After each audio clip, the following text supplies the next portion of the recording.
It's the KQ Morning Show, 92 KQRS. I'm Steve Gorman. This is the KQ Morning Show. Big Head Todd and John Lee Hooker kicking off the morning. Man. All right, that'll gear me up a little bit. Wasn't expecting that. I love hearing that song right now. Early in the morning. The summer is absolutely here. It is June the 12th. And, man, we hate to start a day on a downer note. But, I mean, I don't know what summer's going to... We're going to look back on the summer of 24 as, when the whole world started to unravel. Because Joey Chestnut has been told you are not welcome at the Nathan's Hot Dog 4th of July hot dog eating contest. Yeah, he doesn't eat Nathan's hot dogs anymore. 16-time champion Joey Chestnut, the man who's won, every year since 2016 and 16 total, has been told, no, bud, you're out. Well, actually, he wasn't told. He found out online himself. But the problem, it's not that Nathan said, oh, no, he eats too many hot dogs or it's not fair. We're sick of one guy routing the competition. No. Joey Jaws Chestnut has signed a new deal endorsing Impossible Foods, meatless meats. They have a Frankfurter that is apparently, they say, made from plants. That's right. It's like vegan fake meat. He sold out. It's goodbye, see you, wouldn't want to be for his next trick, watch his career disappear. No one's going to watch a vegan hot dog eating contest. I mean, someone will, but... not en masse, not like the Big Nathan's famous 4th of July hot dog eating contest. This probably the biggest thing to happen in the sports world in the last decade, maybe my lifetime. Sure. What did he sign for? How much did he sell out for? He sold out for, let's see, it was something like, I don't know what he did. I know that Nathan's, he gets $200,000 to be in the contest from Nathan's. They offered him last year. They said, we'll give you $1.2 million for the next 4. So that would have been $300,000. But now, whatever the deal is with Impossible Meats, I don't have those numbers in front of me. He signed a deal. He said, no, these are the people I'm going to talk with. But here's my question. If let's say that they allowed him, or let's say he puts on his own event and he's eating plant-based hot dogs, is he going to soil himself during the competition? Most likely. Those go through your system a lot quicker, right? I don't think he'll have the protein in his body to be able to finish a decent competition. I like Impossible Meats here. I'm not saying you're wasting your money, but if you think people that like Nathan's hot dogs, a good old hot dog, is going to make the leap to Impossible Meats because Joey Chestnut is endorsing it, you're out of your freaking mind. Still, though, the man was an 8-time world champion. The guy from Nathan's came on and said, Joey Chestnut is an American hero.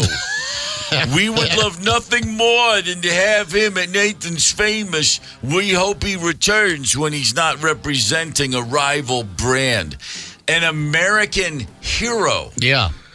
Is it just me, or does the entire thing around competitive eating just I can't roll my eyes enough? I mean, it's because we're so close to the 80th anniversary of D-Day just passing. But I guess I'd have to put those fellas that landed on the beach at Omaha in Utah for the world right up there with Joey Chestnut. We had a guy in studio just a couple weeks ago, a competitive eater, and his name escapes me. And he was a fascinating guy. He's a nutritionist. There just seemed to be like an entire approach and a point to everything he was doing. And maybe Joey Chestnut is also interesting in his own way. But so far, in all the years of just knowing even who he is, I've yet to see it. So anyway, it's going to be, well, the door's open. And by the way, you made this point right before we went on. If I'm Nathan's, I want this guy out of here. Let's get, any competition after a while.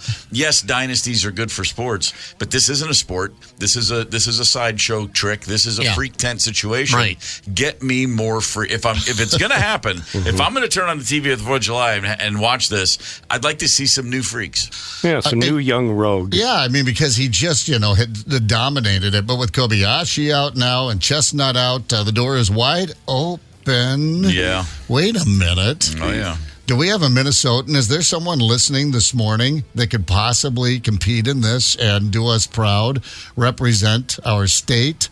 KQRS this morning show. Possible.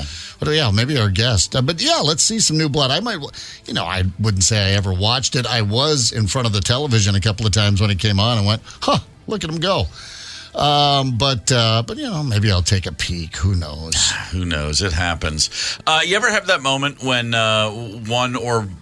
with any of your kids where they do or say something and you're like, yep, that's mine. Yep, that's my kid. We've all got a few of those. Let's discuss. Hang tight.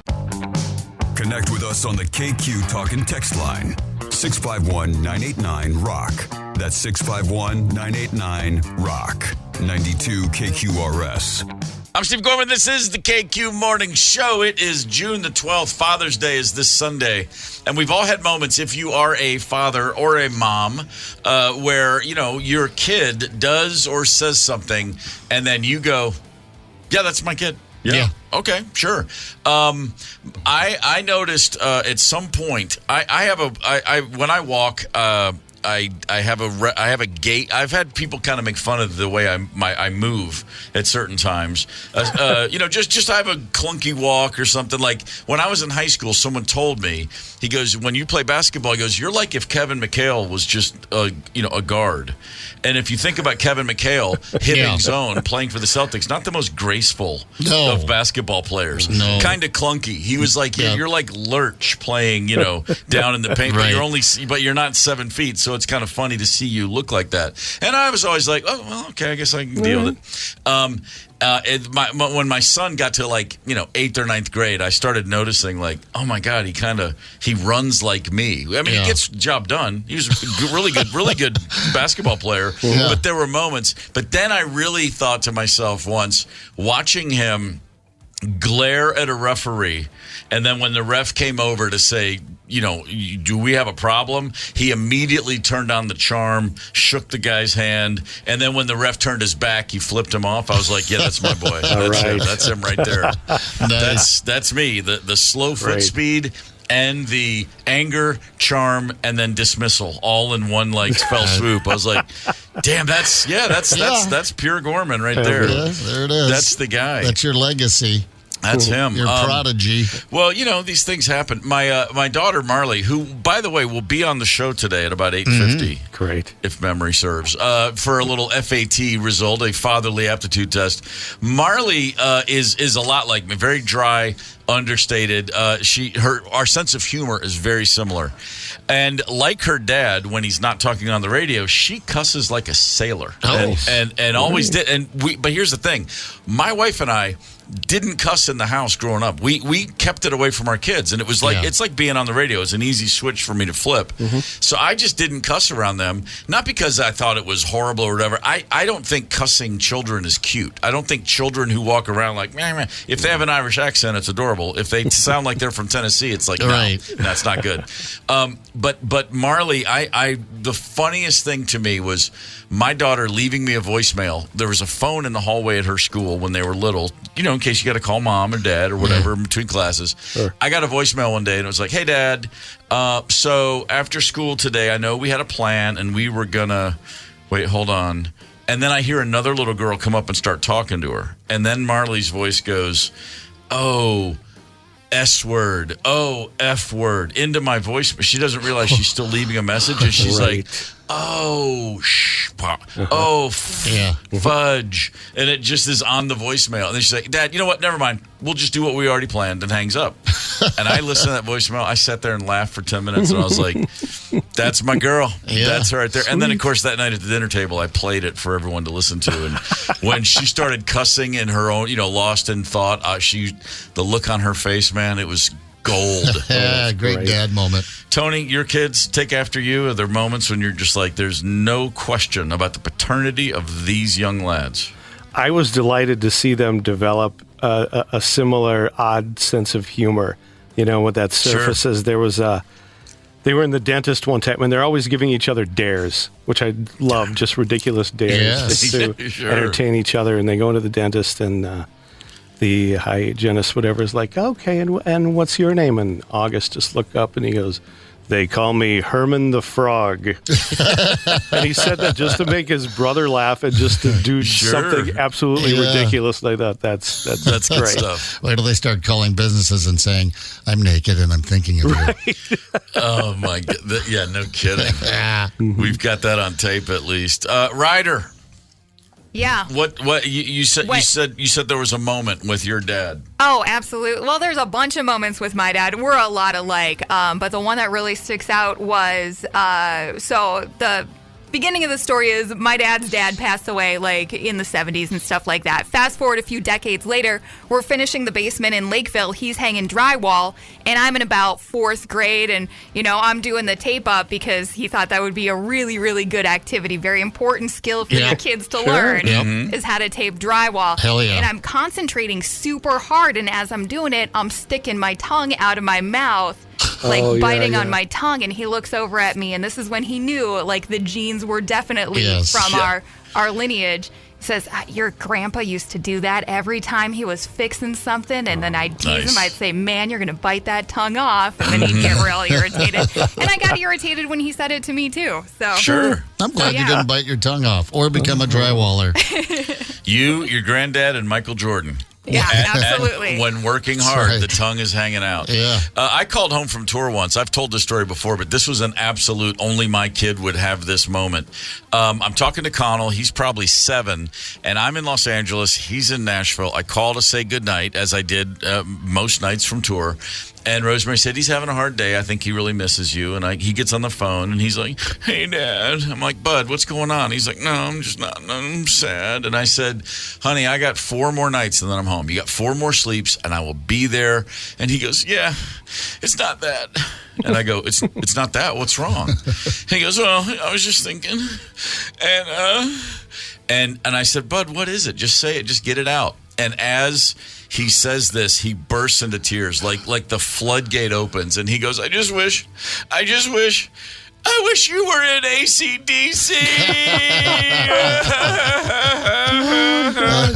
And I pulled the phone away from my face. I looked at it, and I was like, is this my wife's funniest joke ever? Yeah. I put my phone back to the ear, and he's like, it's just so sucks. I don't like the Black Crowes anymore. I want you to be in ACD. And I was like, well, why? And he goes, well, because all their songs rock.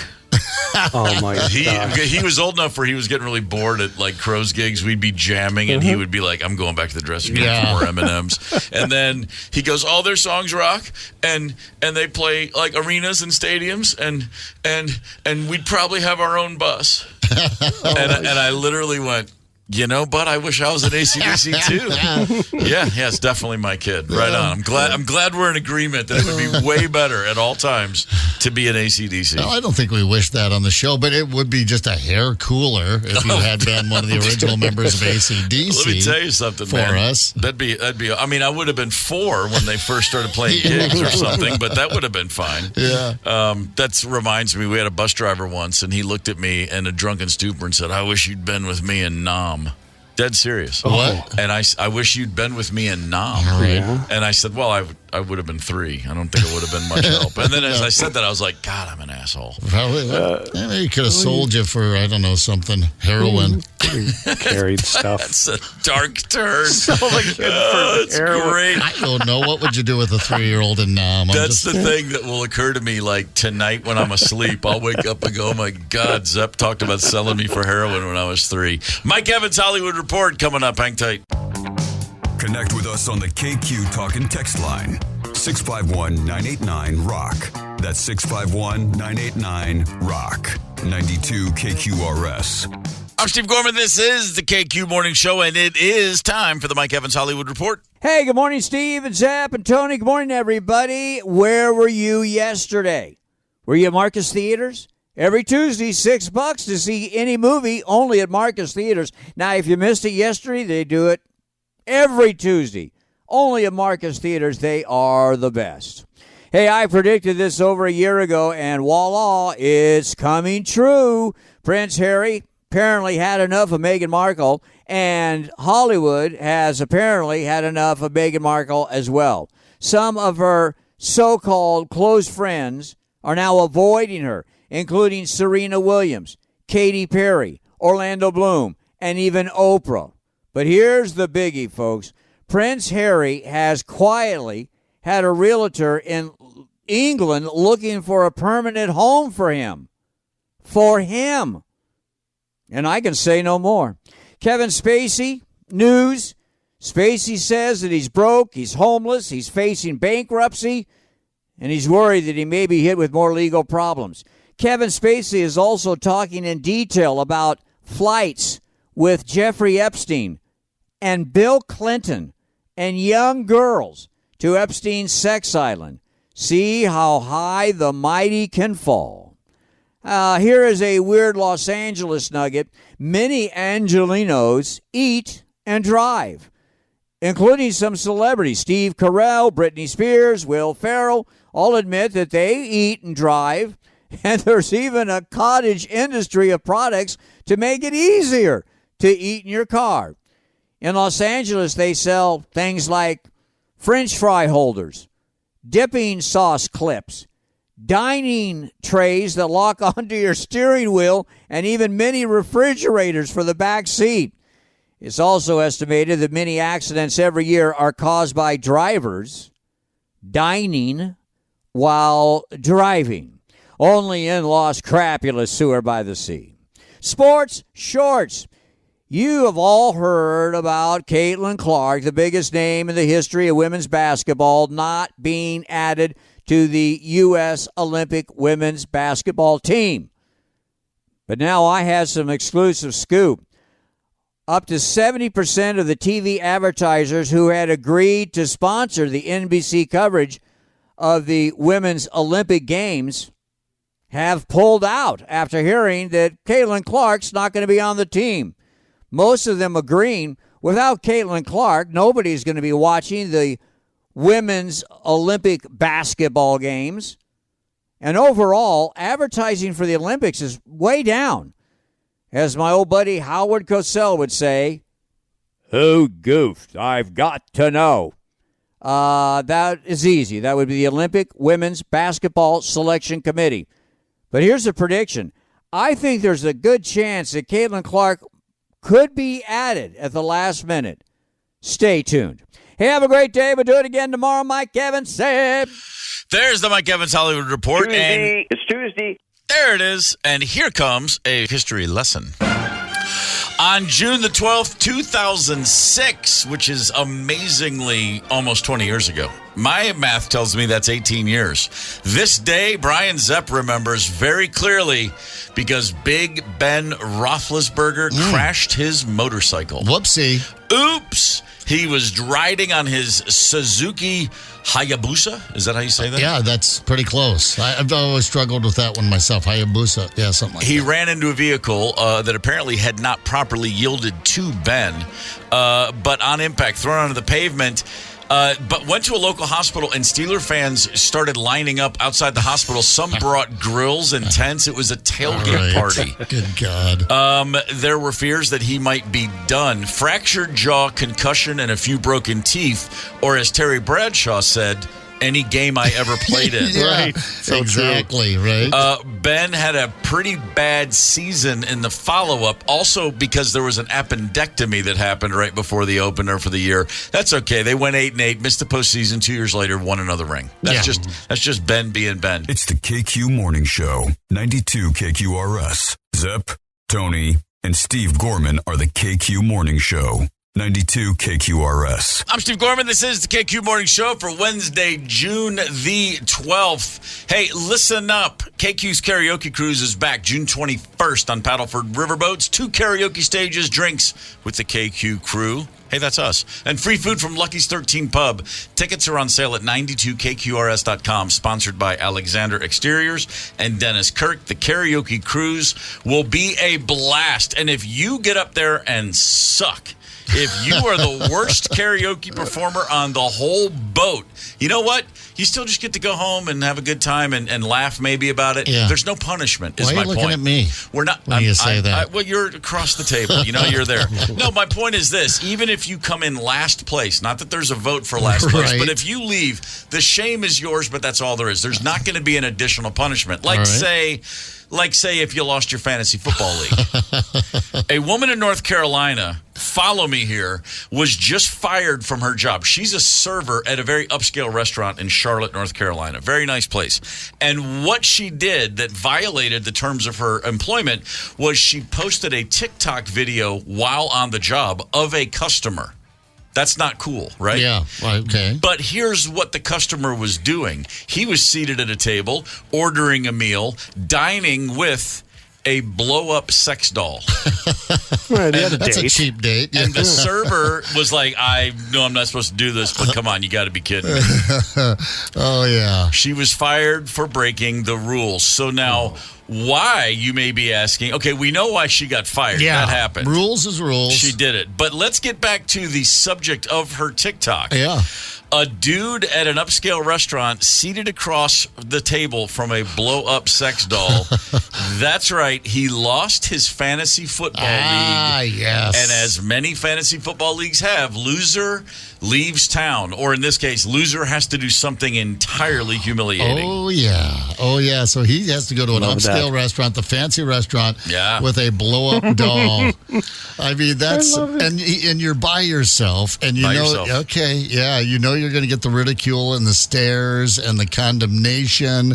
And you've got a poor woman fired. Now, I don't know if this was one of the terms, but I would assume it was. You're not allowed to tell anyone why you're doing this. Oh, of course. Well, sometimes you do and sometimes you don't. I was skiing out in Utah this spring, and there was a woman, I thought, standing there initially with humongous boobs. I mean, way over the top Dolly Parton. I mean, way over the top boobs in a onesie from the 1970s, one of those old throwback ski jumpsuit kind of deal, a long, just audacious red wig and a headband. And I'm like, wow, she's just going for it.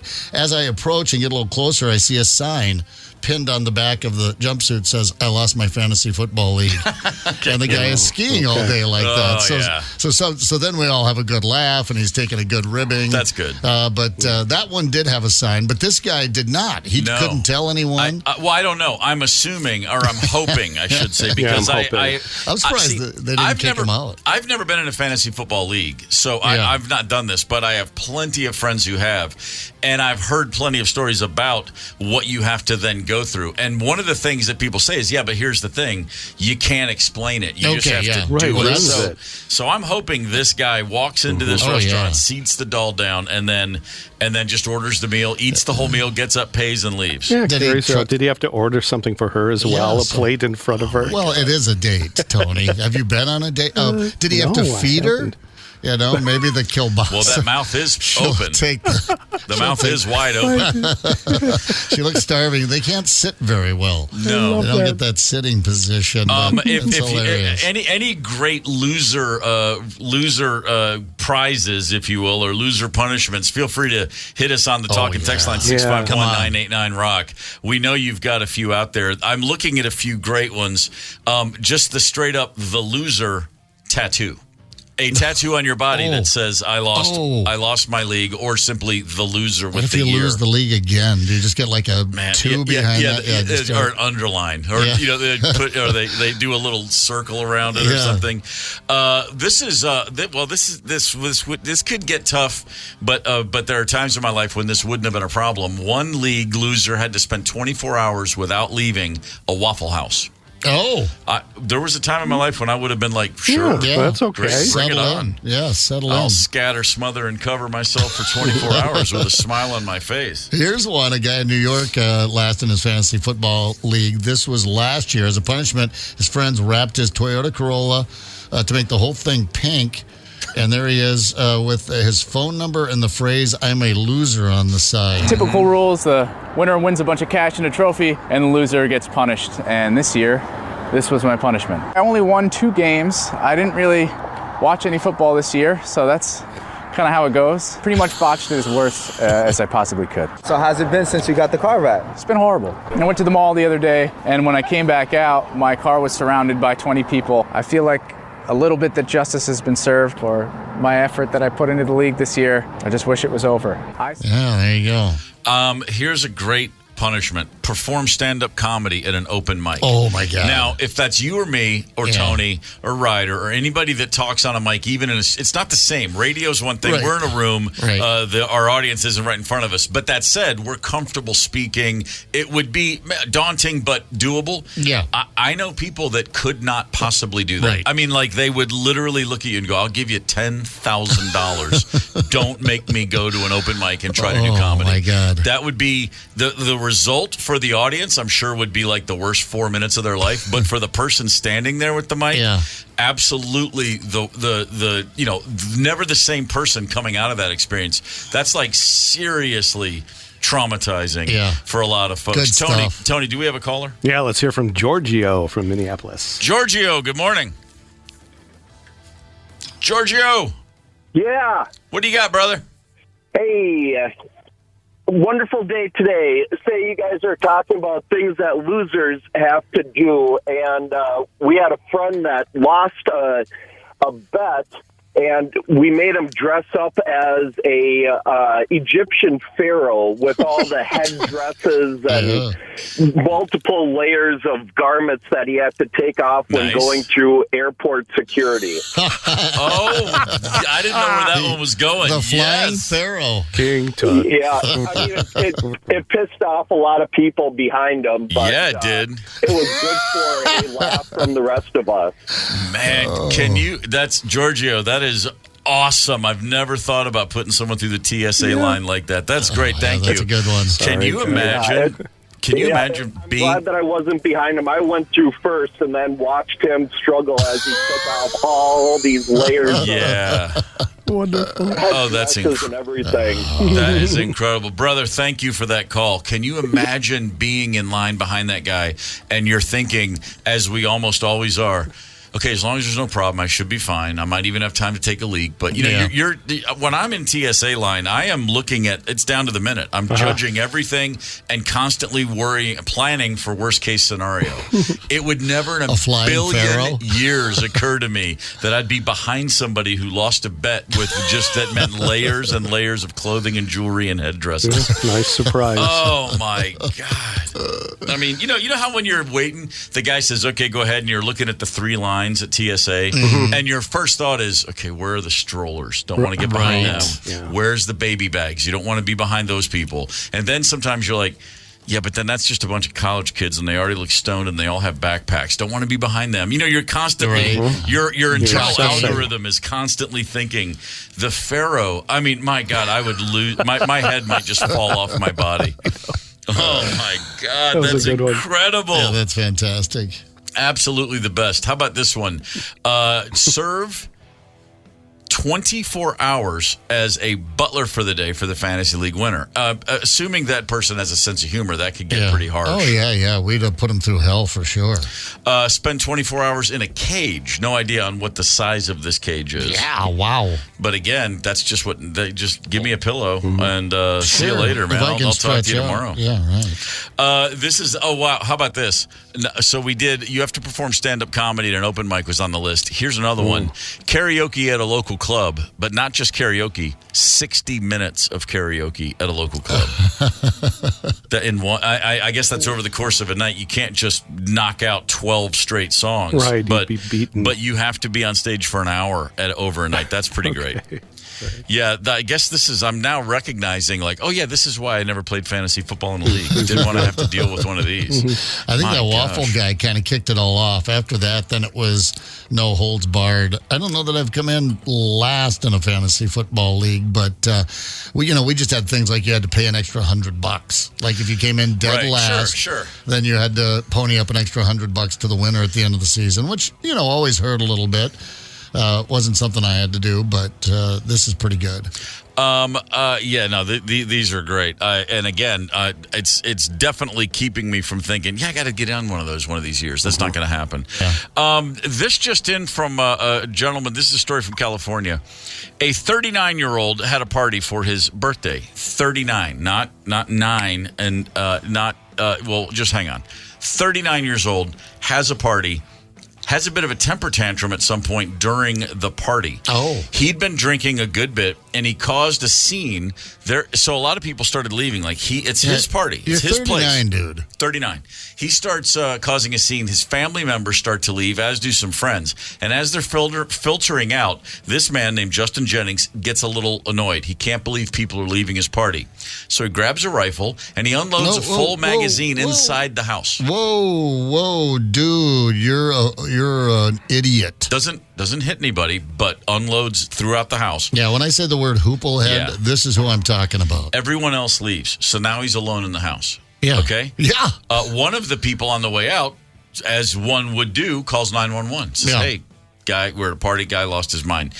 Within a few minutes, a police helicopter, and there's a lot of them in L.A., is circling overhead with that big light looking down. So Justin then went upstairs and decided to try to pop a few shots off at the police helicopter. Okay, totally lost his stuff. But he got it back together in enough time. Oh, no, I'm sorry, he didn't. He shot for 20 minutes at the helicopter. Well, he continued firing for at least 20 minutes and then eventually surrendered. Not one person was hurt. So not only are you the worst drunk I've ever heard of, you're the worst shot I've ever heard of, because not one person in any of these, no bullet hit anything animate at all. Yeah.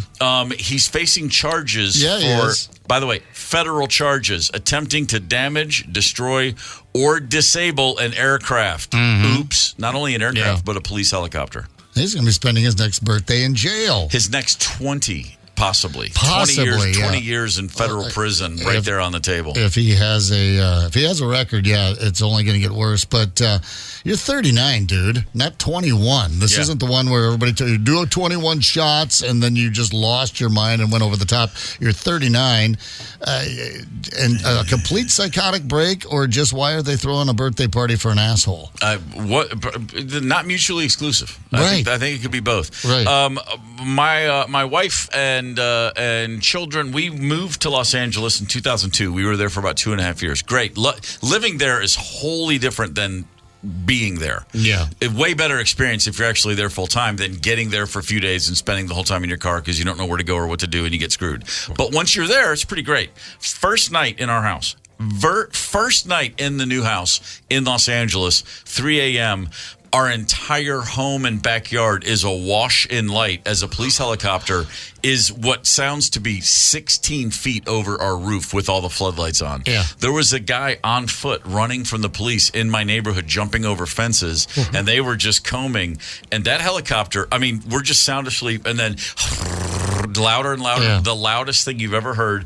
And I look out the back, the have these two doors that lead to the backyard from the master bedroom, and it's just as bright as a TV set. And you could see everything, and we looked at each other, and I was like, well, we are in L.A., and that's a police helicopter. I guess this is the whole experience. First night in town. Well, that's just surreal. I'm confused because you said it was a great place to live. Up until then. So we had 9 great hours. For the record, never happened again. It was just the first night there. Welcome to town. Here's your police chopper over your house with a floodlight, making sure the guy jumping over fences doesn't break into your home. We've made a terrible mistake. A lot of energy going on there. Yeah, that's exactly right.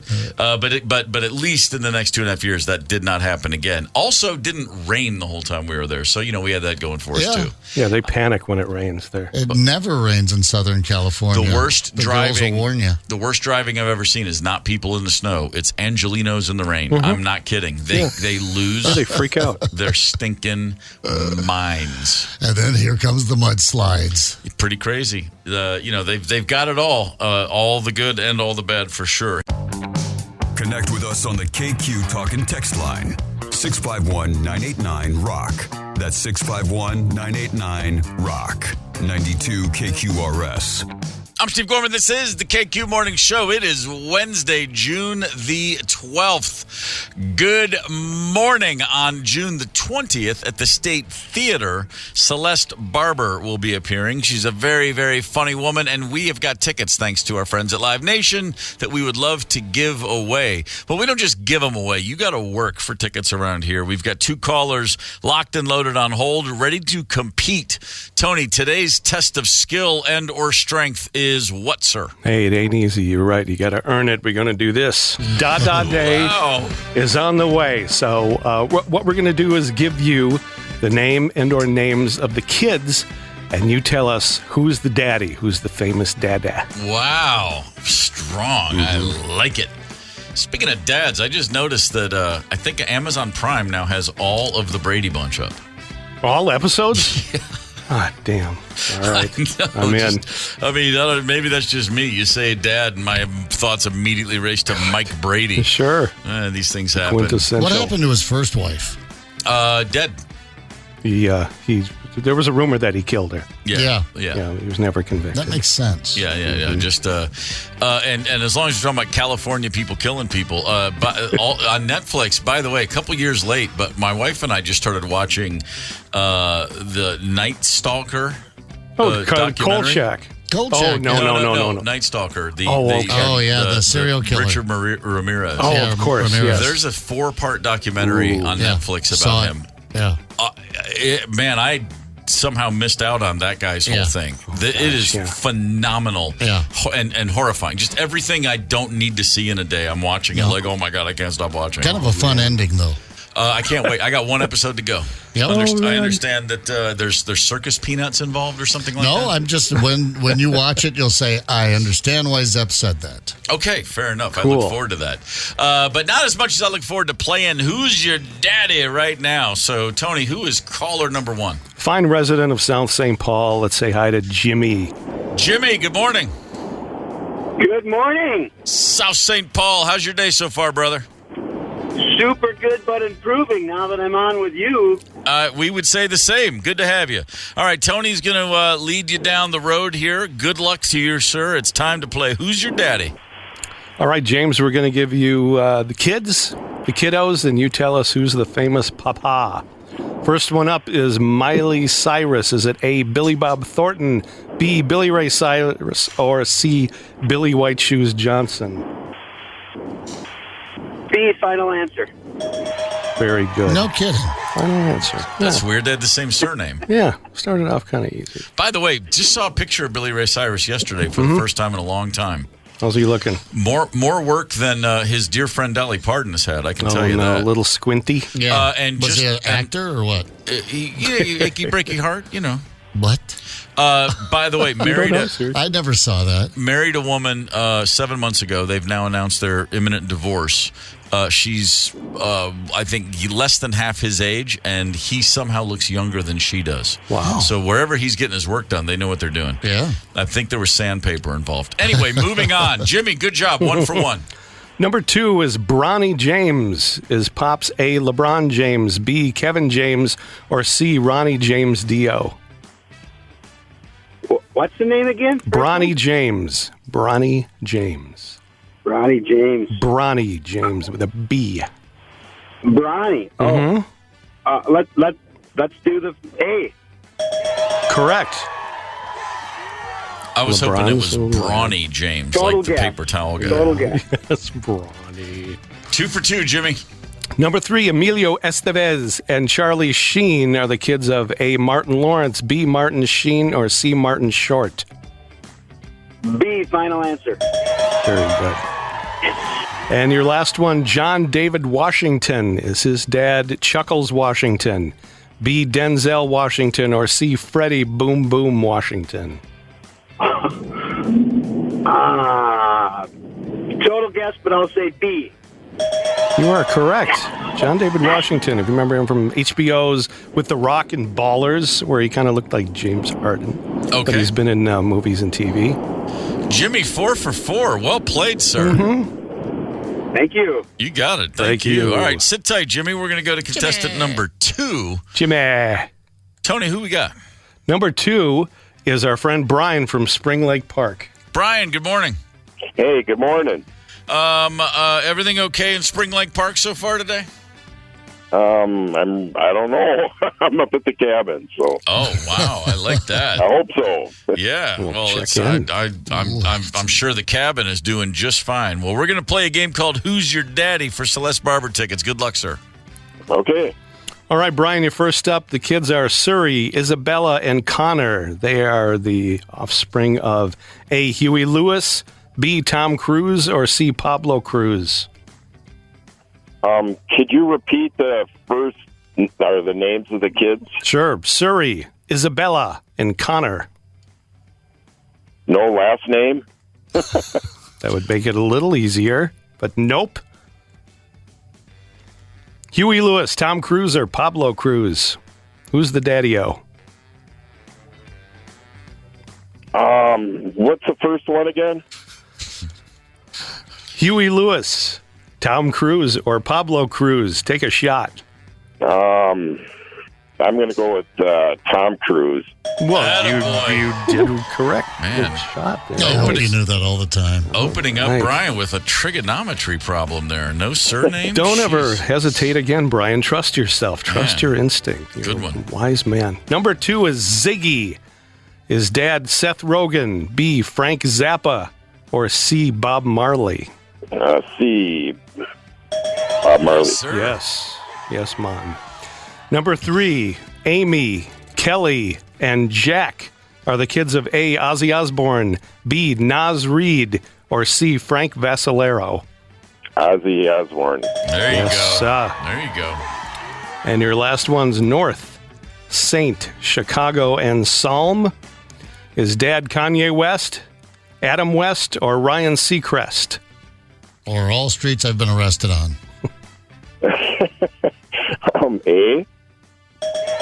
Boom. Wow. Man. Wow. I got to say, I got to give you props, Brian. Round 2 is much harder than round 1, but that's just how Tony rolls. Yeah, you never know. Yeah, it's a double-edged sword when you get involved with Tony Lee. I'm All right, elusive. Jimmy, 4 for 4. Brian, 4 for 4. That means, gentlemen, we have ourselves a tiebreaker situation. Love it. Tony's going to ask a question. Jimmy, if you could answer first, and then we'll get Brian's answer. All right, lads. The longest wall ever constructed is the Great Wall of China. How long is it in miles? Jimmy? I'm sorry, I got buzzed in right when you started the question. Can you repeat the question, please? Sure. The longest wall ever constructed is the Great Wall of China. How long is it in miles? Let's go 100. Okay.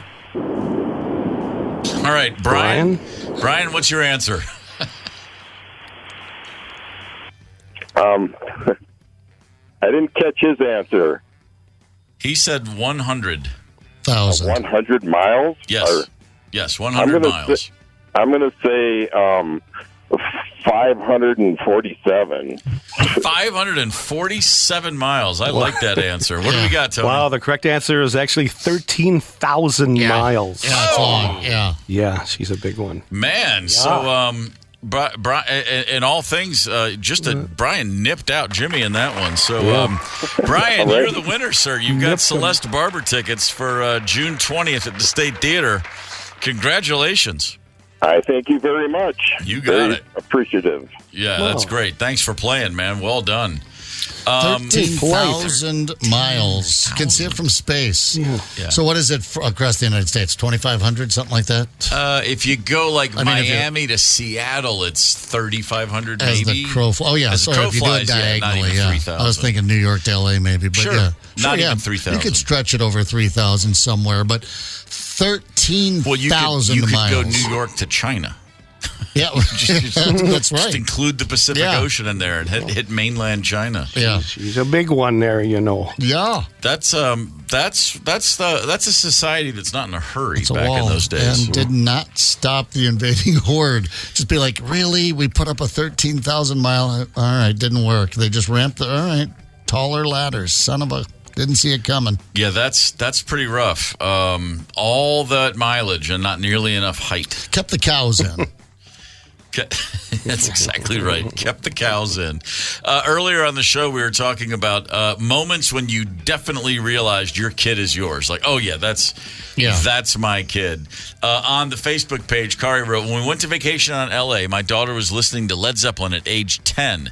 The doorman at the hotel told her she had great taste in music, started drilling her on all the rock classics, and she knew them all. The doorman said she must have a cool mom. Hell yeah, she does. That's solid. Yeah, that is solid. How about Buck on the Facebook page? Because I was there when they were born. Well, Buck, that's one way to look at it. As I've learned out, you've got to be there during conception, I think. That's the key, not necessarily the born thing. I do remember Sydney getting into a little scuffle at school, and we're like, oh, no, what happened? Went in and checked with the teacher. They're like, well, someone pushed her friend, and she punched them in the face. And I went, oh, okay, yeah, mine. Got we don't need a paternity test on that one right there. Brad wrote on the Facebook page, when my daughter was 3, she picked up the receiver of her toy phone and said, yeah, whatever, F you, and slammed the phone down. Oh, my God. I can tell you this. So Connell had a toy phone. It was a gift from a friend of mine who, when he sent it, said, I apologize in advance. It was the loudest toy in the house. You hit a button, beep, the noises that thing made were mind-boggling, and it was really it was horrible.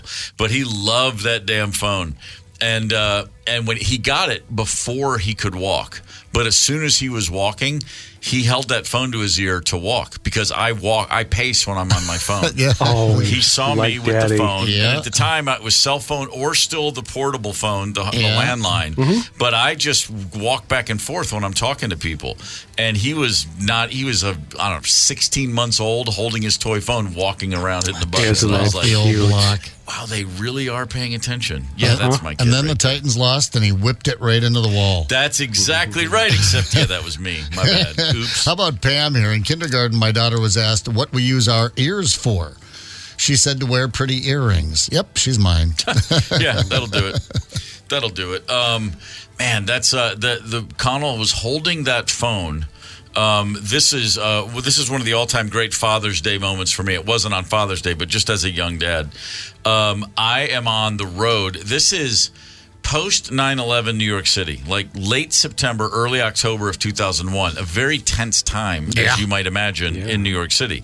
And I'm on the road, and I am home for a day off, and take my son up the street to the park. We lived in Brooklyn near a big park called Prospect Park, and there was a thing called the Tot Lot, which was a playground, but for toddlers, like it's little small stuff.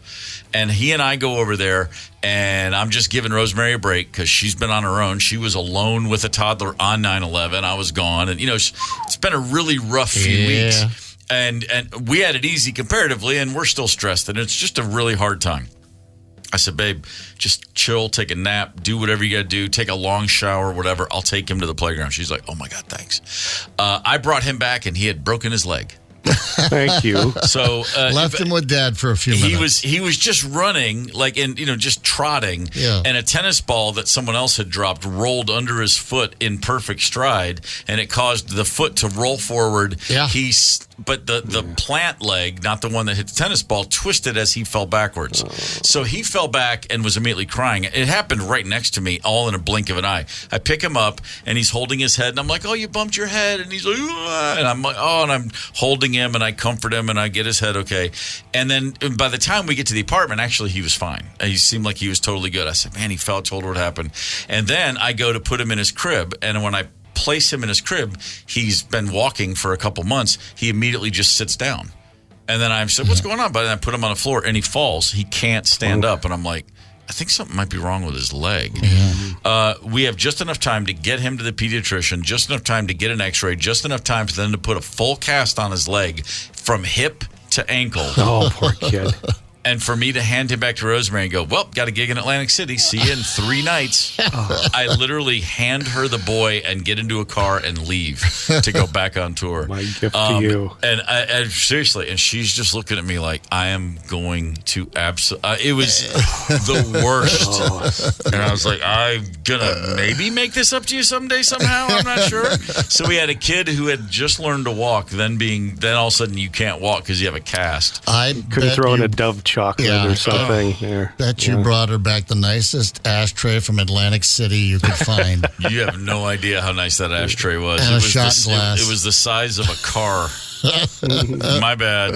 Brenda, the worst. Brenda on the KQ Facebook page, when she was in the backseat listening to AC/DC, banging her head, knew every word to Dirty Deeds. She was 6.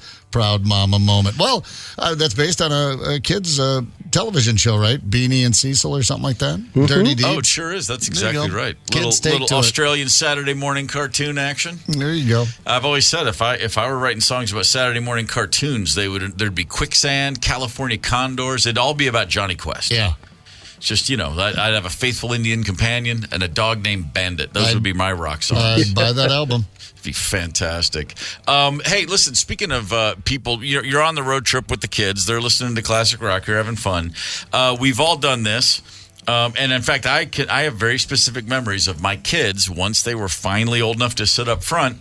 Occasionally, you just, especially, obviously, well, hopefully only when you're in the passenger seat, you put your feet up on the dashboard. Oh, yeah. Sometimes it just feels good. Mm-hmm. Not a good idea.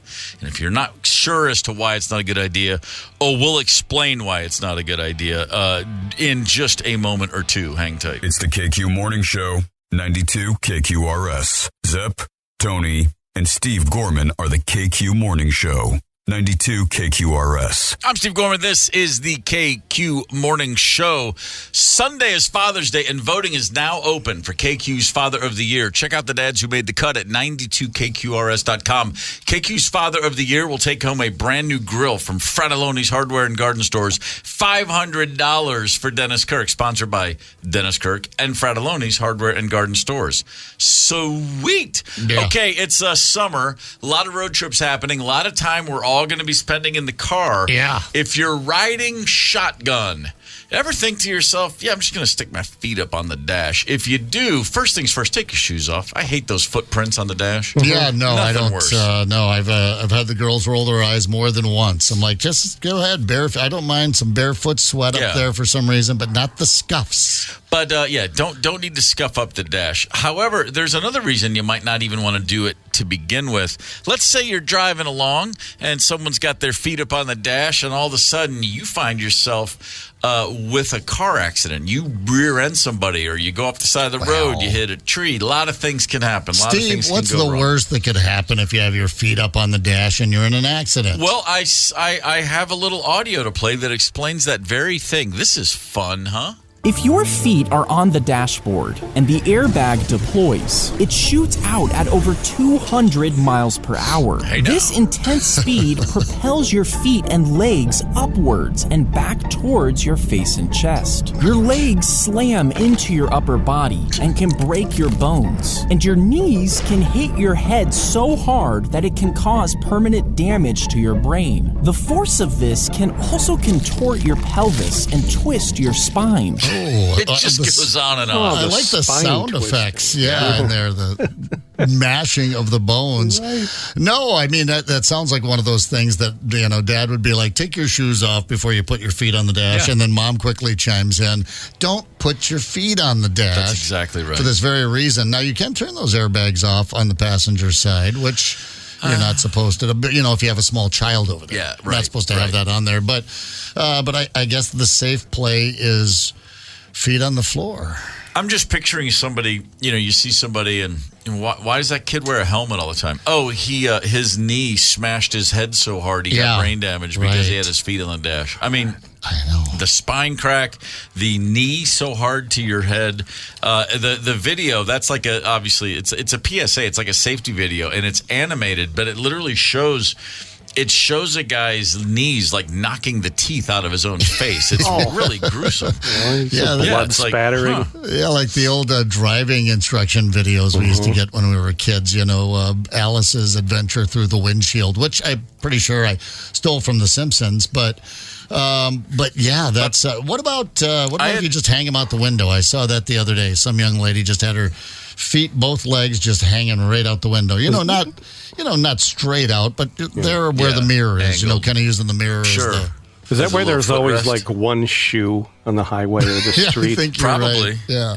There goes one. Yeah, my brother and I, we had a Vista Cruiser station wagon in college, which was the size of this building. And we were driving once, and we recognized that we were wearing the same shoes. We had high-top basketball shoes. They were the exact same.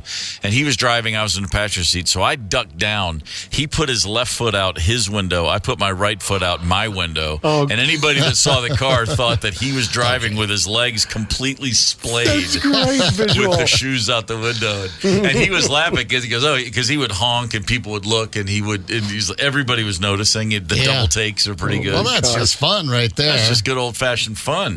There was no airbag in that car, so we were safe. Jeez, so Pete. We let ourselves down with that Vista Cruiser because one day we did have a plan. We said, you know what? I mean, we paid nothing for the car, right? And we said, let's just drive it off into the quarry one day. There was a rock quarry where people would swim in a huge section, but there was a part where nobody would swim. It was just all giant rocks and boulders. Yeah. And we were like, when we're done with it, we should just put a brick on the gas pedal and drive it off the edge and watch it go down. And we committed to that, and then we let ourselves down by not doing it. Yeah, I mean, it sounds good in theory. Then someone's, I don't know, shirt gets caught in the door when they're trying to get out or something like that on the bumper, and they're pulled over. I was thinking I just saw a video recently. A gal was walking her dog. She's sitting on the tailgate of a pickup. Oh, this is in Minnesota. This happened in Minnesota. I think up north, and I think it was very recent. She was, walking, sitting on the tailgate, and the dog is trailing behind the pickup, going very slowly down a street, and she has the leash, and the dog goes on one side of the tree, and the pickup's on the other side of the tree, and pulled her off, and she face planted on the road. Oh.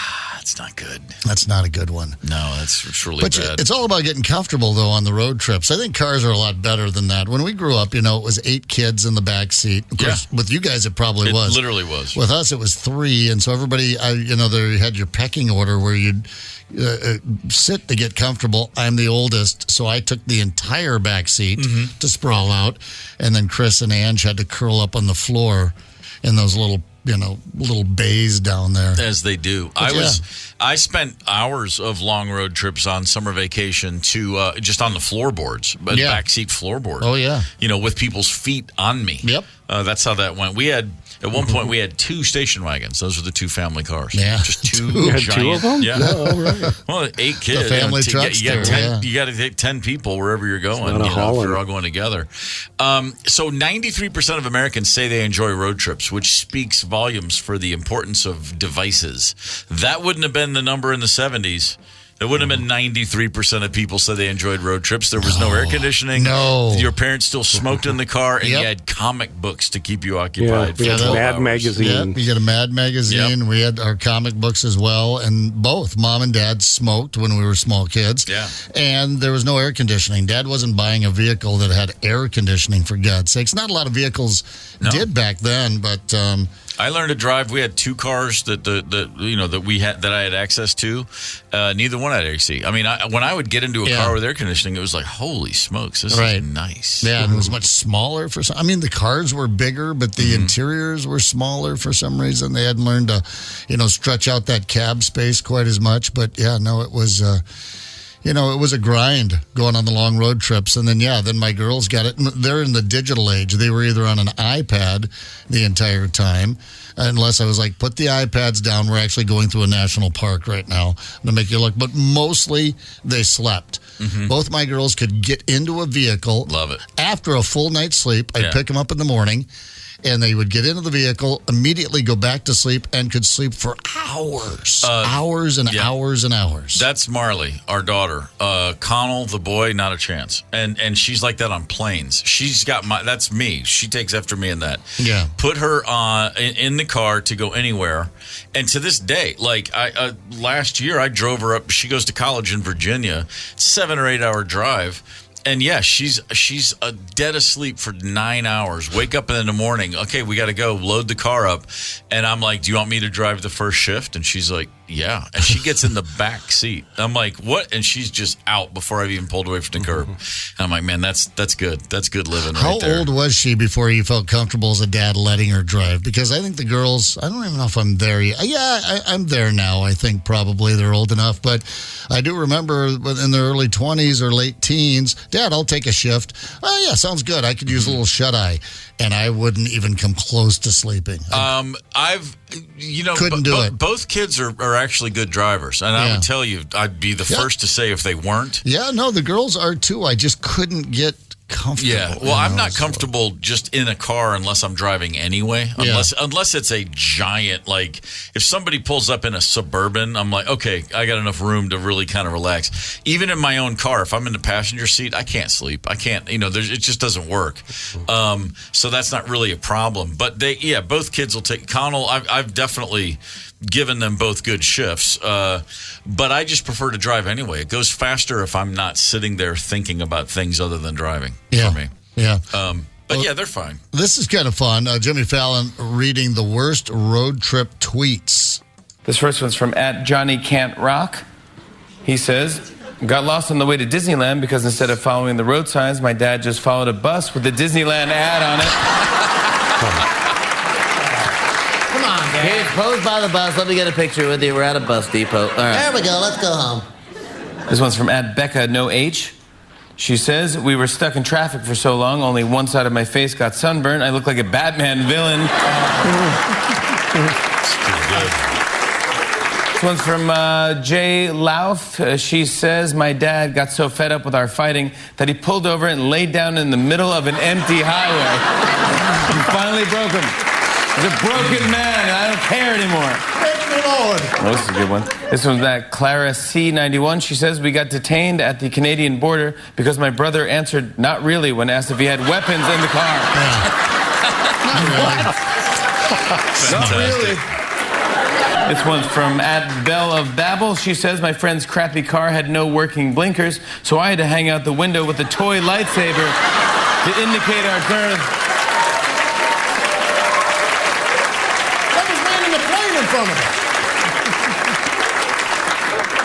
This last one's from @EvanI. He says, our stuff fell off the roof, so people honked. My dad didn't know why they were honking, so he flipped off every car that honked. There you go. Those are our tonight.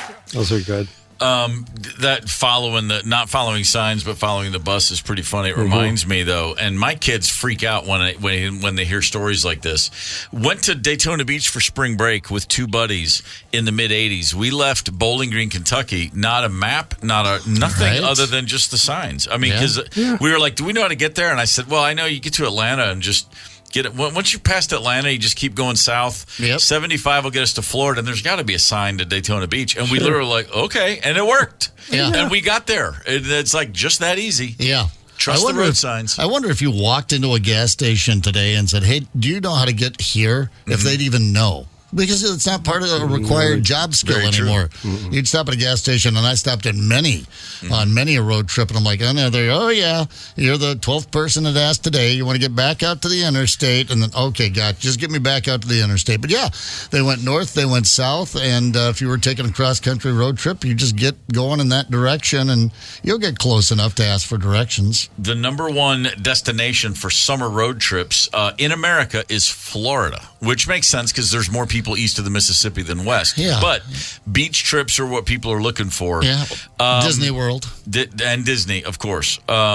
Florida comes in number one. And by the way, we hadn't mentioned this. The panhandle of Florida, some shark attacks the other day. Oh, right. Hell yeah. Two, just hours apart. A woman, like a 43-year-old woman, and then a few miles away, two teenage girls hit. Don't know if it's the same shark, but this is on a stretch of beaches along a highway called 30A in the Florida Panhandle. Beautiful beaches. Yeah. Been there with my family a million times because if you live in Nashville, the closest beach is 6 hours due south, the Florida Panhandle. Where the two girls were hit, first of all, a miraculous situation where a 15-year-old girl, shark gets her, and what was the deal, Brian? So it's bad. She's losing blood. She was the shark really got a hold of her. They had to amputate, didn't they? On the beach, standing there happens to be. It was like A couple of doctors, couple of surgeons, several emergency room nurses, and an EMT just happened to be vacationing there. There's a 15 and a 17-year-old. The 17-year-old just received some minor wounds. The 15-year-old, as you said, Tony, lost a hand and a good portion of her leg, and she's bleeding out. She ended up losing 2/3 of her blood before they airlifted her. If this group of folks, medical professionals, had not been there, she would have died. Here is the doctor, Tony. His name is Muhammad Ali. Seriously. We all started running out of the water. I grabbed my son. He grabbed his daughter. And we running toward the beach. Saw cloudy red water from the shark attack. Looked down there and saw the severity of the injury. I realized that anybody with any kind of medical knowledge needed to help. Amazing that it was just kind of God's will that everybody was there to help at the same time. Yeah, it's like getting bit by a shark in the lobby of the Mayo Clinic. Yeah, I mean, like literally, there's no better place. Emergency room nurses, an EMT, 2 doctors, and thank God they applied tourniquets and pressure right away. And still, she lost 2/3 of her blood, but she will survive. And I have seen one big shark in my life, like at the beach, but it was on the Atlantic side, Palm Beach area, and we're on the beach. Kids were little, and I heard someone yelling. Like you could tell when it's not like someone going, "This is fun." It was more like just heard this and we looked down the beach, and so we're on the Atlantic side. So to the left is north, to the right is south. There's a guy from our left running south along the water line. And he's yelling to every single person with his hands over his head as he runs, just screaming, "Shark, shark, shark." And right off 12 feet to his left in the water is a really large dorsal fin. It's like a movie scene. Yeah. And it's just cruising the shoreline. And everybody that looks up the beach, then they turn to their right and start screaming shark. And by the time he gets to us, another person takes over for him. Like the wave. He's exhausted. It was like a wave. And then people are running out of the water. We're just watching this happen. Yeah. But there's only a few people in the water where we are. But about 150, 200 yards to the right, you just look down, there's 50 people all in a clump in the water. And everyone jumps up and we're all waving our arms and yelling, and then but this fin Please be a kid with a cardboard fin. You hope it was not. And it was like, they said, they were all saying it must have been a bull shark, but they bite. Oh, they're worse than, This thing sticking out of the water, and it was like literally, it was as if the shark was watching the guy running going, "This is good pace. I'll just be right here with this guy." Yeah, I'll be right And the here. next guy too, he was just cruising along like, "I'm just going to get something." Oh. It was We really know from chilling. Shark Week that bulls are the worst. Bull sharks are the worst. I mean, their great white gets all the press. The tiger sharks are pretty bad. You've got your oceanic white tips. But the bull shark will attack anything, anywhere. They're just kind of a bottom feeder. They also can go up fresh water. They can do fresh water and salt water, and have sometimes ended up in New York, up in the Chesapeake Bay, and gone up waterways and attacked people. I know back in the days, up in canals. But bull shark, bad. They're a delight. Yeah, they're fun. Yeah. They're just having fun. That's what that is. Kooky so anyway, since everybody seems to be heading to Florida, just know, no matter you got to remember, you're in their yard now. I remember it was one of those summers with all the shark attacks, and they just seem to come in waves sometimes like that, as it happens with nature and water temperatures and all that good jazz. And we're going down to Orlando, Disney World, taking the girls down there, and we have a free day.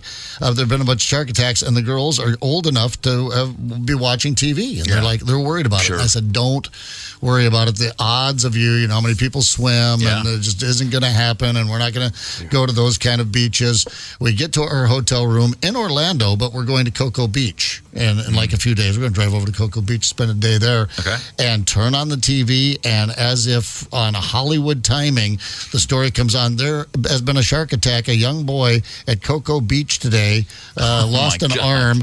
Click! Immediately turn the TV off, turn around, and I've got 4 really big eyes staring at me from. And I said, you know what? we'll go to Magic Kingdom twice. Hey, let's just do an extra day at one of the parks where there aren't sharks. Yeah. Holy smokes, man. Then you go to the Magic Kingdom, and then there's an alligator. And then there's those damn things. Freaking Florida. Good idea, Walt. Longest road trip. The most common response, maximum 6 to 10 hours is as long as people can go. My wife grew up in Alabama, and she and her family would go to the very same beaches we're talking about every summer.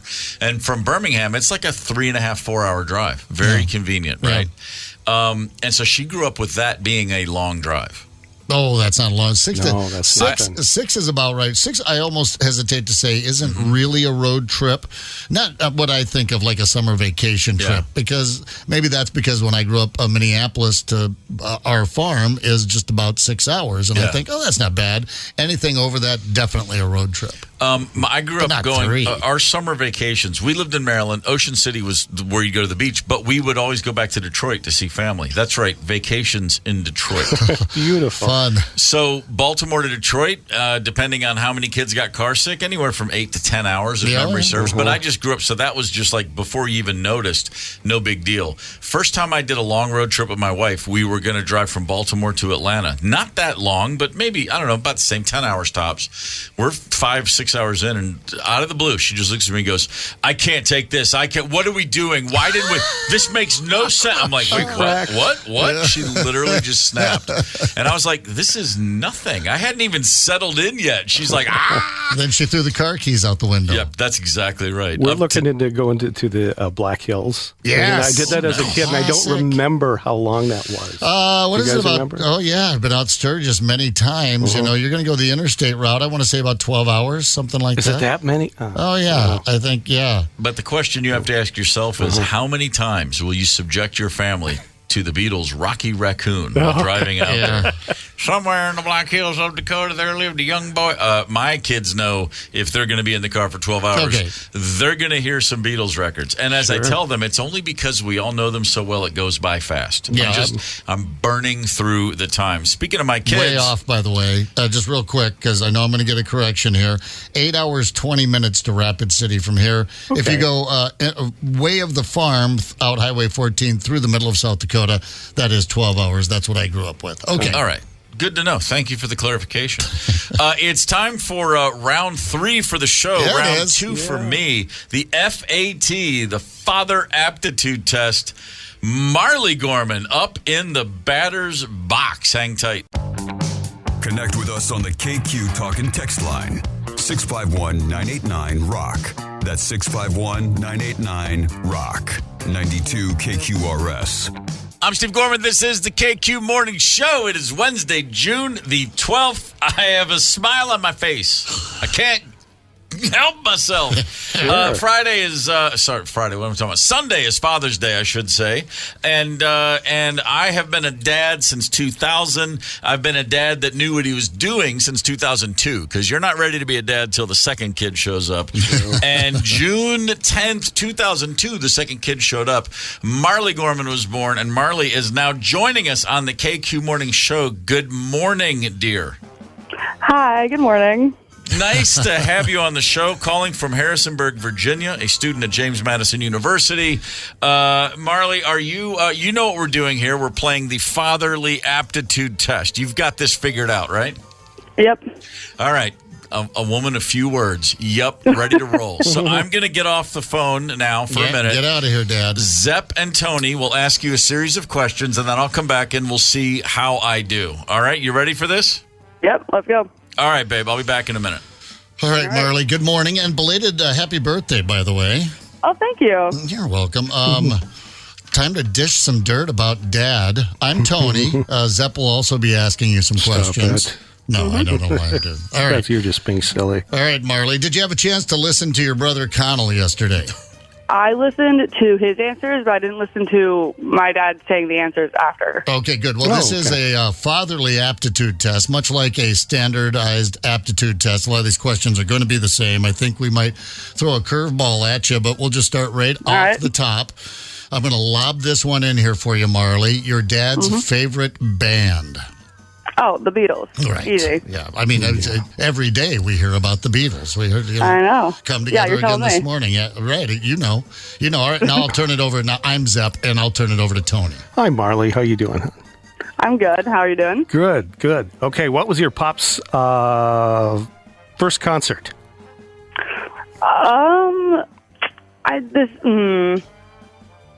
See, my brain wants to say Led Zeppelin, but that's definitely not it. That's the first thing I thought of. Okay. We'll accept that as an answer. Sure. Yeah, that's very good. All right. Sounds good. You're rocking and rolling here, Marley. Next question. Pop's favorite television show? Oh, Patriot. Yeah, that's like, yeah. Connell didn't hesitate either. Couldn't get that word out of his mouth fast enough. I couldn't tell you a thing about it, but I know he likes it a lot. You haven't watched it? I have not. Okay, all right. Just not curious like that about what Dad's into. That's okay. Marley, how about your dad's favorite movie? It's called Being There. I also don't really know what it is, but... That's wonderful. It's almost like you're his daughter. Right. Yeah. I have two. I get what's happening here. I see some consistency. All right. All right, now it's going to get a little more fun, Marley. We've got you warmed up. All right, you ready to go? What is your dad's top pet peeve? What bugs him more than anything else? I don't know if it's his top pet peeve, but it's definitely a pet peeve I've gotten from him, is when people are idiots in an airport or, like, slow to get their stuff after security. That's a good one. I can see it. I can see it happening. And, and he's kind of nice about it too, isn't he? For just like a minute, but you know what's really happening inside his head. He's about to unload on him the moment they get out of his sight. All right, Tony, over to you. Okay, Marley. Think about a favorite thing you did with your dad. Some kind of maybe a favorite place, some treasured memory that you'll always remember. And go, oh, that's so my time with my dad. First one that comes to mind is for my 10th birthday. We went out to Los Angeles for a few days and went to Disneyland and stuff like that. It was great. Yeah, rock and roll. That was great. Well, what's the coolest thing? Because your dad, a world-famous rock musician, now a radio broadcaster, what's the coolest thing you ever got to do because of your dad's job? Definitely all the traveling we've gotten to do, like, as a family, like, going to Europe a couple times and Canada and just like places I definitely wouldn't have gone to otherwise. Yeah, that's a solid answer. All right, I like it, Tony. How about a phrase that your dad used a lot that you and your brother maybe made fun of him secretly behind his back? Something he always says or would always say. I don't know if we made fun of it, but there was one that, like, when I was a kid and I would like get bored by myself, like over the summer or whatever, I would like go complain to him about it, and he would tell me that only boring people get bored, and I always was just like, did not like that at all when I was like 8 years old, Right. I get it now. I see his point, but that was definitely one that stuck out. Okay, yeah, cool. All right. I love that one. That one's great. I've got one more for you here. Short and simple. Dad's favorite meal. Your dad's coming over to visit. You're making him the one meal. What's it going to be? Good one. Well, I don't know if I can make it, but I want to say Thai food. Okay. Off the top of my head. Yeah.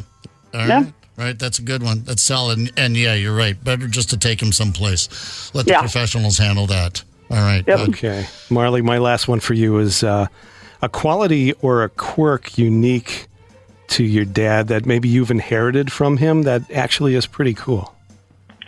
I would say his storytelling, because I think I've like gotten much better at telling stories just from hearing him tell so many, and like being able to have like the structure and like the setup and like the detail that he has. Okay. Yeah, that's good. We've been trying to get him to do that here on the radio for a year and a half. Not one. Someday Not one he'll time learn. has he ever done that. Yeah. All right, I'm teasing. Time to bring Dad back in. Come on, let's get those headphones on over there. Wake up. All right. He actually curled up with Chauncey. Big spoon right there in the dog bed. Yeah, he's right here. And by the way, make no mistake, Chauncey misses this girl very much. Sure. I bet he does. Trust me, I miss him too. Yeah, all right. Well, how'd we do? Stay with us, Marley. We're about to find out how you two are going to do. Marley, why don't you tell Dad who his favorite band is? The Beatles. Boy, that would have been a problem if you hadn't hit that one. I'm wondering about this second question, though. Tony, you asked. Daddy-O's first concert. And Marley, you said. I said Led Zeppelin, even though I know that's not right. Okay, but do you know whose first concert was Led Zeppelin? It was Mom's, and that's why I said that. That's right. Oh, okay. Yeah. Half a point. Yeah. I saw Led Zeppelin Light, which is also known as Heart. Very light. How about that? The first time I asked my wife to marry me was when I had just met her, and she said, I said something about, what was your first concert? She said Led Zeppelin, and I literally went, I said, oh, well then, do you want to get married? Okay. She looked at me like I was nuts. Yeah, and you are. But I give you half a point for that one, Marley, because at least you knew one of us saw Zeppelin first. The idea was there. Yeah. Marley, what was your first concert? The Black Crowes. That a girl. I had no choice. Oh, so it was a forced show. That's it. Exactly. Yeah. Right. I hope you didn't make you pay for your ticket. Yeah, good seats. Yeah, nosebleeds, obstructed view. No. Good seats and access to all the Orangina she needed to drink. Oh, of course. All right, well, no hesitation on this one. Dad's favorite TV show is what, Marley? Patriot. Yeah. How many times have you watched it, babe? Oh, so many. Oh, great. All the way through. Yeah, you hadn't mentioned that yet, so let's talk about it after the show. Oh, yeah, definitely. Sounds like some bonding time there for you two. A couple of seasons of The Patriot, and then a very similar answer for the movie. Without hesitation, you said Being There. Oh, my heart soars like a hawk. I'm so proud. Forced your children to watch these things. No, both the kids have not seen it, but they know that you love it. Well, and Marley can probably back this up. I've told the kids I love this movie, but it's very slow. Their quick edit-addled brains would have a hard time with this 1979 masterpiece. Very subtle. Yeah, very subtle. Now, Connell's answer yesterday was different than this one, but he was hedging a little bit, I think, in this direction. Dad's top pet peeve for you, Steve. And Marley, you said... People who are like idiots at the airport or are like slow after getting their stuff at security. You actually just brought that up this morning. I just bring it up this morning. That's not it's not number one, but it's probably 1A. Connell said, and I agreed with him. We had the elevator thing, which is but no, when you get through TSA and people grab their stuff, but they want to put their shoes and belts and do all of it right there instead of getting out of the way, or even worse, when they go over and they sit down on those benches and then they put their shoes back on and they get all their stuff together and then they stay seated and check email. That's actually what makes me crazy. Vamonos. Tony, what'd you have next? The next one was I asked Marley, favorite thing you did with your dad, a favorite place, maybe a treasured memory that you guys share. What do you think she said? Well, if it's just the two of us, my first thought is for Marley's 10th birthday, we went to Disneyland. Fantastic. We flew. Very specific. Yeah, it was a good, just me and her, and we flew to LA and had a few days at the Magic Kingdom. It was a pretty awesome trip. We went to the Hollywood sign where a coyote ran right past us. Cool. We did it all, is what I'm saying. Rode bikes at Santa Monica and Venice, so we had a good trip. That was awesome. Oh, I'm glad that's what came to mind for you as well. All right. You guys are just smoking right through this. Next question is, what do you think Marley said that she thought the coolest thing that she's gotten to do because of your job, Steve?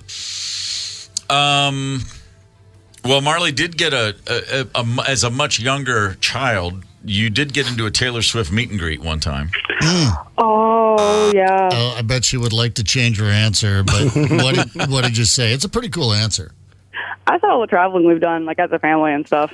Oh, well, see, isn't that lovely? It brings a tear to my eye. Sort of thing. She brought us the very exotic location of Canada. Yeah. Canada and Europe. You did say Europe, but I mean, we're like an 8-hour drive from Canada, so it's kind of... Right. That's where we send our kids for behavioral camps. Yeah, right. When they're in trouble. And then I went with, I think my last question was Dad's favorite meal. Steve, what's your favorite meal? It could be a cuisine here. It doesn't have to be an exact dish. I'm probably going to say Indian food. Oh. Thai. So close. So close. You were in the neighborhood. Sure. Yeah, Thai food. But just a solid second option. Yeah. And then Tony, I think, wrapped it up. There was 2 more. One was a phrase or a thing that you were known for saying a lot. That I was known for saying. Yeah, kind of a bad adage. I don't know if I have an adage or a saying. I definitely, as we discussed yesterday, I was always telling the kids, you just got to work hard. Just don't. Just do stuff. Just be active. Don't wait for things to happen. Just make things happen. If you make a mistake, that's fine. But nothing works. Okay. Tony, he's aggressive with the buzzer, isn't he? Right in your face. What was it, Marley? Well, okay, you do say the work hard part a lot, but that's not something I would make fun of. So what I went with was when you would tell me that only boring people get bored. I think it was yesterday. If you're bored, you're boring. If you're bored, you're boring. Which my daughter, Sydney, I used to say, Dad, I'm bored. Well, if you're bored, you're boring. She hated it. Absolutely hated it. I think I stole it from a Green Day song. I think I only had to say it once or twice, though, because it got across. Oh, yeah. Then they don't like that. They just never told me they were bored. Even though they were bored, they would never admit it again. It's a great flip. It's a great reversal, right? Oh, you're bored. Yeah, I love it. And Tony, there was another one. The last one was maybe a quality, a quirk that your dad has that you've adopted, and it's actually pretty cool. Marley has a very dry sense of humor. She can say a lot in very few words.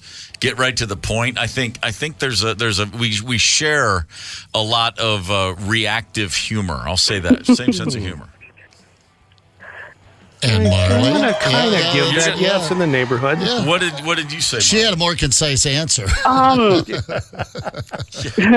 What you said is a really good answer. So I said how you tell stories. I think I've gotten that too. Yeah. Oh, sure. The old storyteller. Yeah. Weaves a yarn or two. Yeah. We like that about him, too. Well, how did we do here? That was a pretty good run. You did fantastic. I'll be honest with you. You had one more wrong. If we've got a little sibling rivalry or competitive thing going here, Connell did eke by with one less wrong answer. You had 3 wrong. Yep. And, I'll take that. Yeah, and Connell had 2 wrong, but we asked you one more question. Oh, well then. You both had the same number right. Right. And that was 12 correct answers. Both rocked it. Well, Marley, I'd just like to say thanks for paying attention all these years. I never knew you were doing that. Of course. That's the least I could do. All right. Now, does this count as a Father's Day gift, Marley, or are you cooking? You got something, an e-card perhaps? For now, we'll say it counts, but never know. You never know. That's true. He loves to wear ties. Yeah. Well, Marley, it's been a delight. I hope we get to meet in person sometime. You've been fantastic. Thanks. In fact, this is so good. We get to rerun this, which means tomorrow, for a full 15, 20 minutes, I get to sit on my ass and do nothing.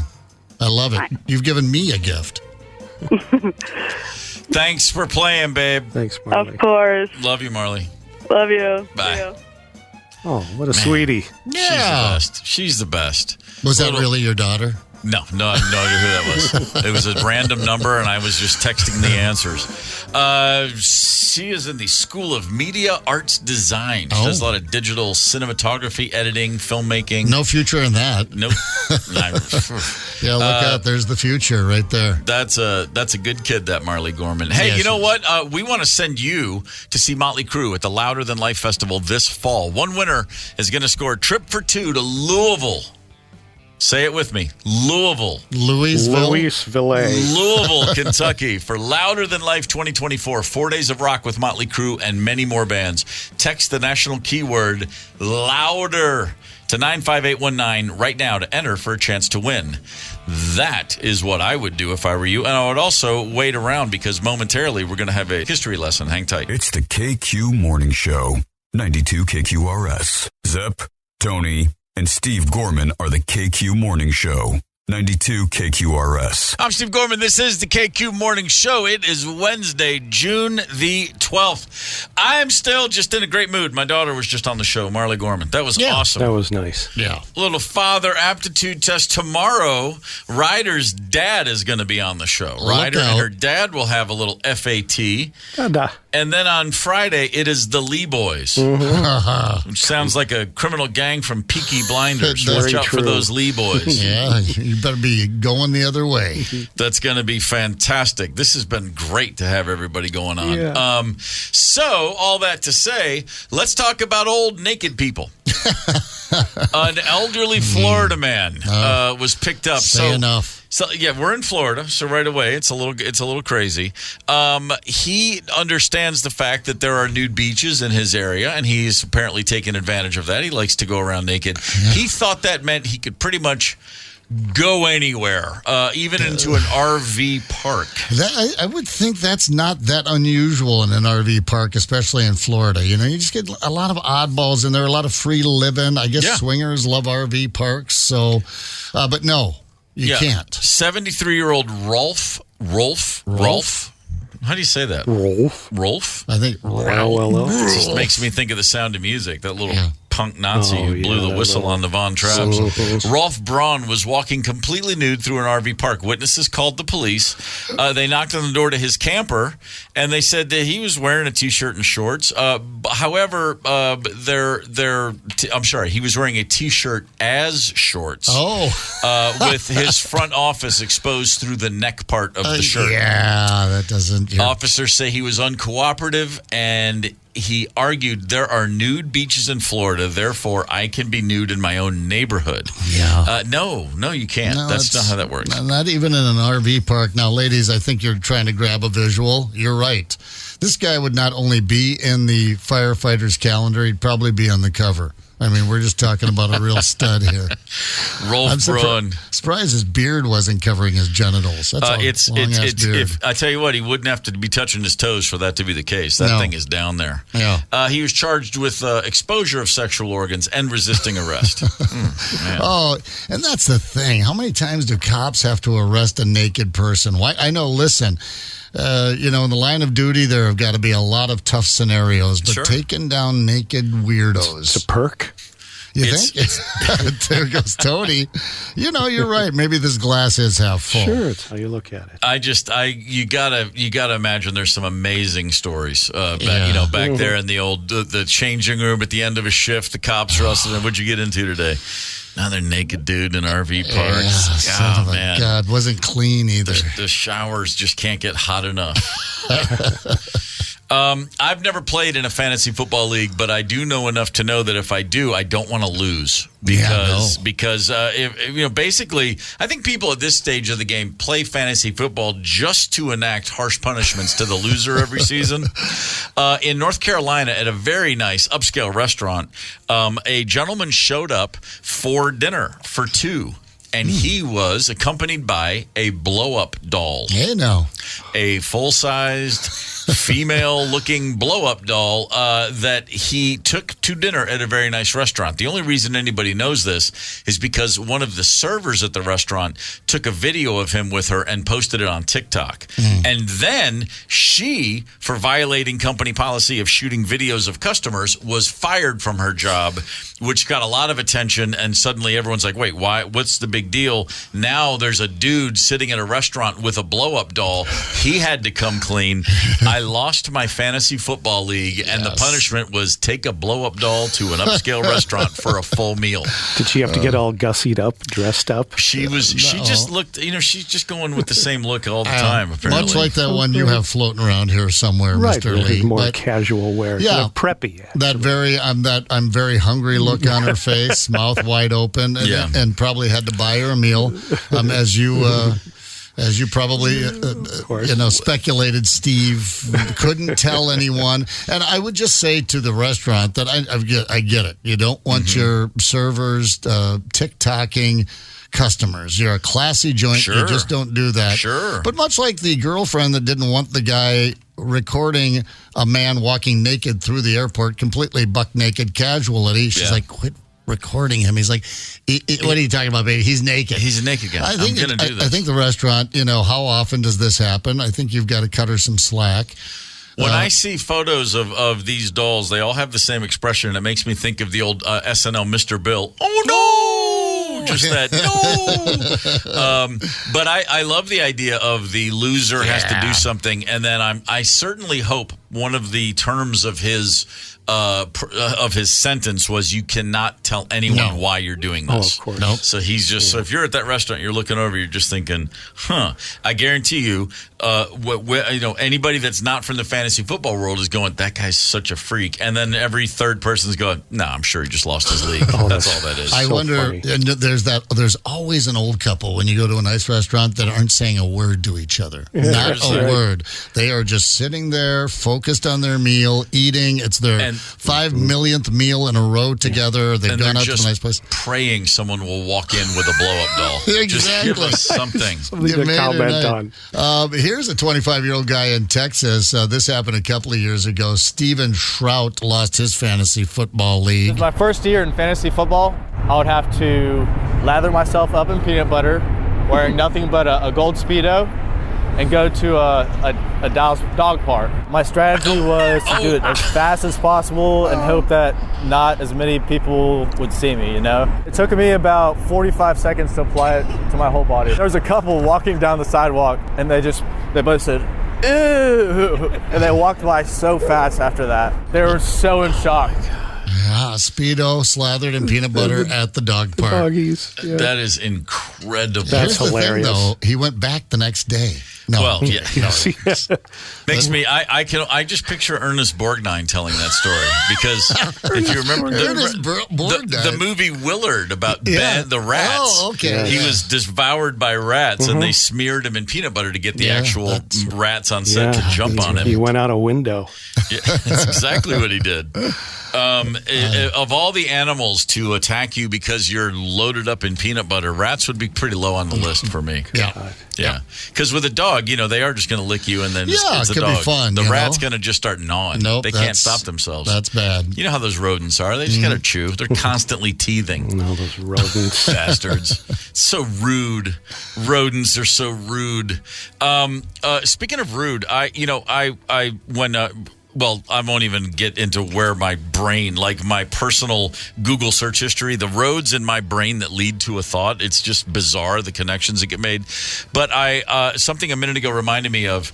Last summer, I was with my son, Connell. We drove out to L.A. I talked about it a lot on the show, and we went to the Grand Canyon. And while we were there at the south rim of the Grand Canyon, there's just one pathway that everybody's on. And there was 10,000 people there that day. Yeah. And several times, there would be families of people, 3, 4, even 5 members of a family walking down the pathway. And it's a two-way sidewalk. It's a little wider than the average sidewalk, but that's it.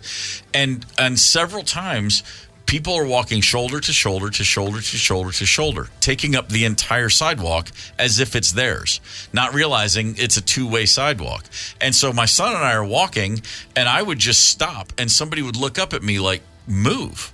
Yeah. And every time I'd say, no, you don't get the whole sidewalk. Right. And then I'm the a-hole at the Grand Canyon, not stepping off into the dirt because 4 or 5 members of the same family can't bunch up and get out of my way. Yeah. And it just happened repeatedly. And I just thought, and we had a whole conversation about it. And we're like, when you have 3 or more people and they're all side by side in the sidewalk, why do people think that's okay? Yeah. What is that? I mean, it's situational awareness, just knowing read the room, read the space you're in, know what's going on around you. I mean, I see this happen on uncrowded sidewalks, but yeah, people that you feel like you're in a public now in a very crowded scenario like you're talking about, and you think you own the sidewalk, like you've got some privilege over everyone else. Drives me nuts. It definitely does that.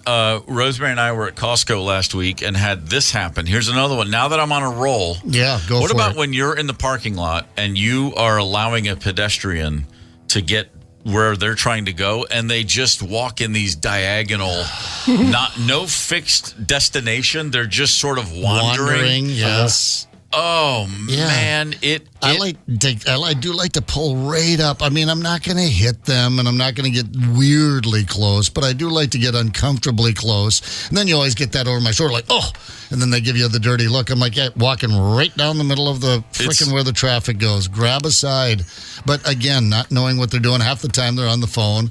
I've told the story of the young lady. I'm taking a right, and I'm waiting for her to get through the crosswalk, and she stops in the middle and to start texting. And I'm like, no, not in the. So I gave her not the blast, the beep.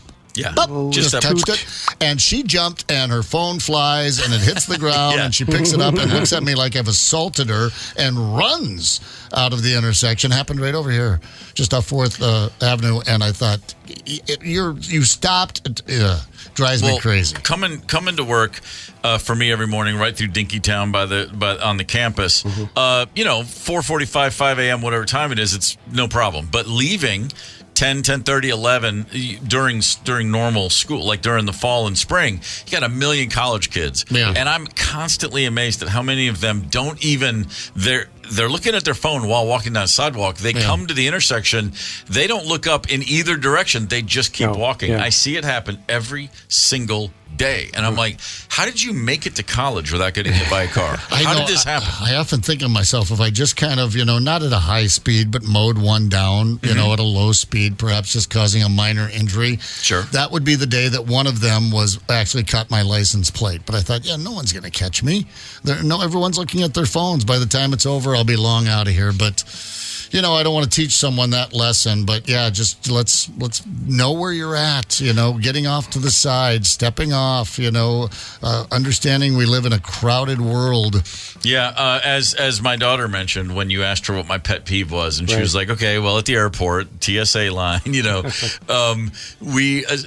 my idea, what she was saying, the thing that drives me nuts is when you clear the x-ray machines and then you just take forever to get your shoes back on, get your belt back on, find your wallet, all the stuff you put through the machine. And people just take, like they are not in a hurry. Clear out. And my thinking is I just want to get to the next place as soon as possible. Like get through that process.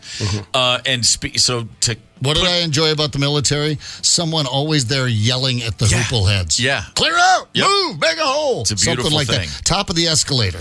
Where you get to the top of the escalator. Now, where the hell is the home and garden section? Right. I'm going to stop and start looking. Clear out! It's incredible. Get to the top. I understand you don't know where you're going. Maybe I don't know where I'm going either, but when I get to the top, I'm going to step off. So you brought up the Costco reference too, and mine is at the little sampler counters. Well, they'll get their little chip, their tortilla chip, and they'll stay there and sample it and chat. Yeah. Step to the side. Let's go. We're trying to. I've got 25 of these to hit in Costco today. This is crunchy and fresh. Yeah. I'm enjoying this. Now, where is it? It's over in the freezer section. You say this is wonderful. Time it right, and you can get a solid lunch out of it. Yeah, just all the samplers. Oh yeah, they encourage you to go back. Right. Yeah. But today earlier on the show, as we just mentioned the fantasy football loss, the highlight of the day was we had a call. I believe his name was Giorgio. A friend of his lost their fantasy football league, and the guy's punishment was they all took a trip together. He had to show up at the airport at TSA dressed as an Egyptian pharaoh with layers upon layers of gowns and robes those pharaohs. And all of the jewelry and the headgear. And then he had to take it all off and go through.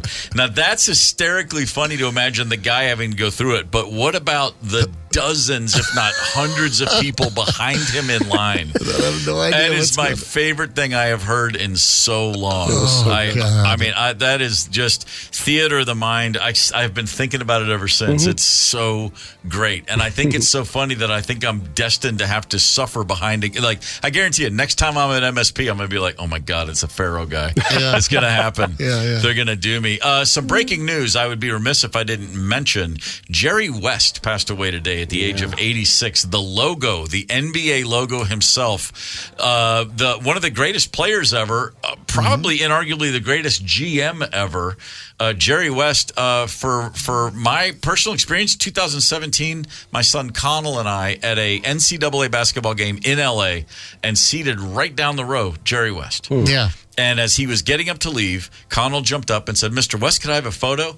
And he literally goes, "Yeah, do it quick, kid." Just like and then I pulled out the phone and I did the thing. It's the only time I've ever done this. I'm like, I can't get the phone to open. Oh no. Steve. And I felt, and this is at a basketball game in LA, and I'm holding Jerry West up in the aisle. I'm like, and I finally get it. And West is, I kid you not, he's glaring at me. Yeah. And the second I pull the phone up with the camera, big smile. There it Bang! is. Sure. And I said, boom, thanks. And he turns and he does it. I mean, he was gone, man, in and out. But the great Jerry West gone at 86. Yeah. Get the KQ Morning Show podcast wherever you listen. 92 KQRS.